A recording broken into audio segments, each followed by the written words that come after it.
Studio Series 86 Optimus Prime is easily one of my favourite figures I've ever owned, and the prospect of making it better was very appealing to me. So when DNA Design announced their DK59 upgrade kit, I was all over that. And then when I got it in hand, well, a lot of you saw what I thought. But in the comments of my unboxing, a lot of you made me aware of another upgrade kit that was apparently much better, for a much cheaper price as well. But now that I have the both of them in hand, which kit does it better? Well, let's take a look at them and find out. And bring in this headless, armless Optimus Prime to fit them on. Also, sorry if I sound like shit, I'm a little sick right now. Anyway, this video will be much more a versus situation than a typical review. I've picked out a few aspects that each kit is trying to achieve and will be awarding points based on those, and then I'll offer up a final verdict at the end. Anyway, let's get to it. This is Newbie Factory NB01 the Killing Arm, and this is the DNA Design DK59 kit.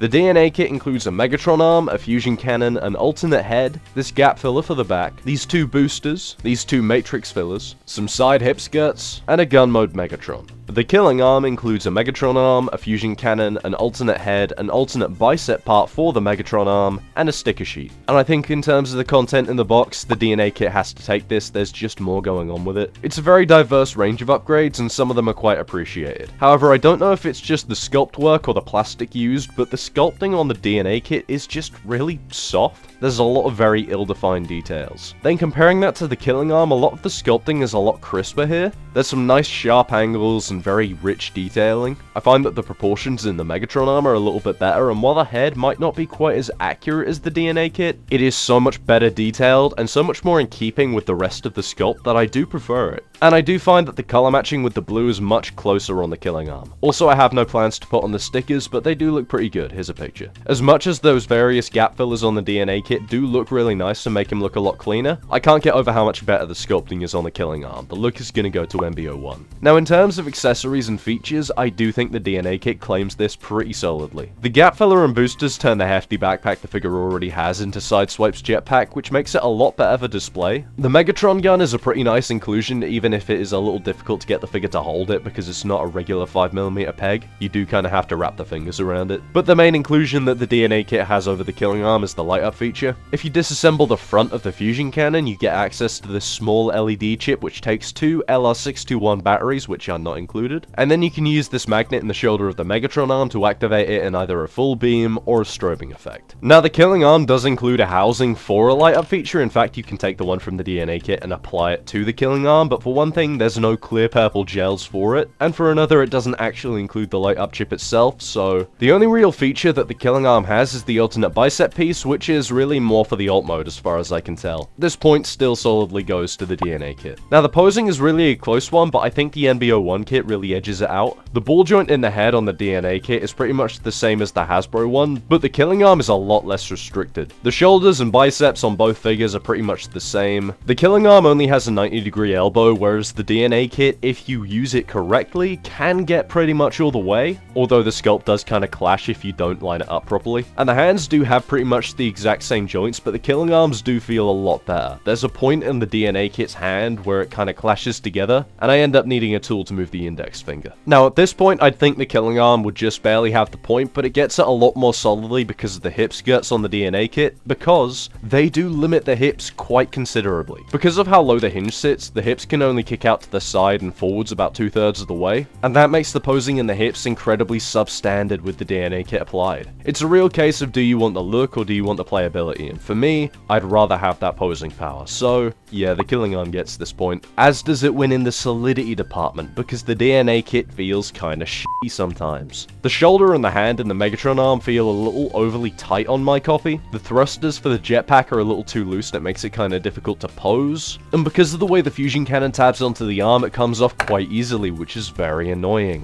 And that's not even mentioning the fact that the plastic just doesn't feel great. The exact opposite is the case with the Killing Arm. All of the joints are pretty much perfectly tolerant, the plastic feel is fantastic, fantastic. The fusion cannon doesn't f***ing fall off. The hand feel is a very easy point to NBO1. And that aspect does kind of carry over to the conversion. Both of the kits approach it in the exact same way, minus one small addition with the DNA kit. Both of the heads feel fine when you're folding them away as long as you're careful with the antenna. But transforming the arm on the DNA kit has so many little issues with the tolerances, things being too tight, the hand cavity being too small for the hand so it stresses the plastic, and a bunch of other little issues that just make this transformation genuinely quite terrifying.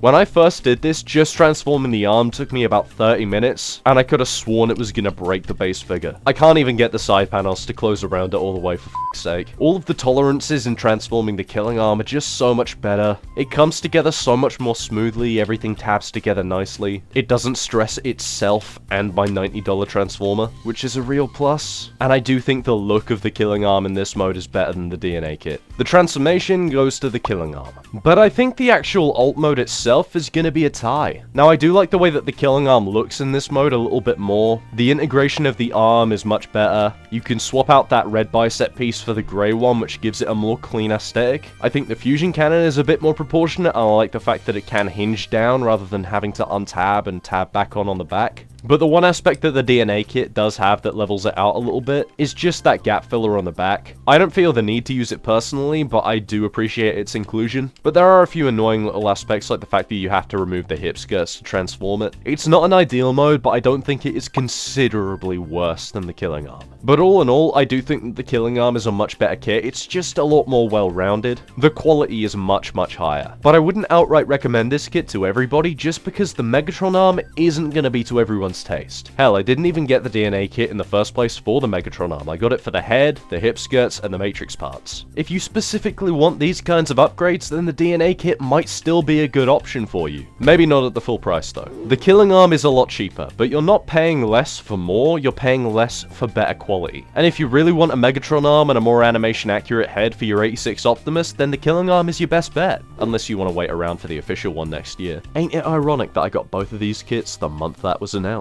But overall, there is a place for both of these kits. The killing arm just does it all better. And if you agree, then please leave a like, or if you disagree, leave a comment, tell me what you think of these guys. And if you don't mind, I'd really appreciate some feedback on this video. Tell me what you think of the midweek extra slot. I can't guarantee that it would be a common occurrence, but it is something I'd like to do every now and then, especially on subjects like this one. And be sure to subscribe for the next one. If you stick around to the end of the week, we're finally covering the last couple of aerial bots and the big boy himself. Really excited for that. But if you do want to catch it early, then my Patreon is always an option, where you get early access, photo galleries, your name in the credits, the whole works. Right now though, I think I'm gonna go make some spaghetti and meatballs. I'm kind of feeling it. Anyway, ciao.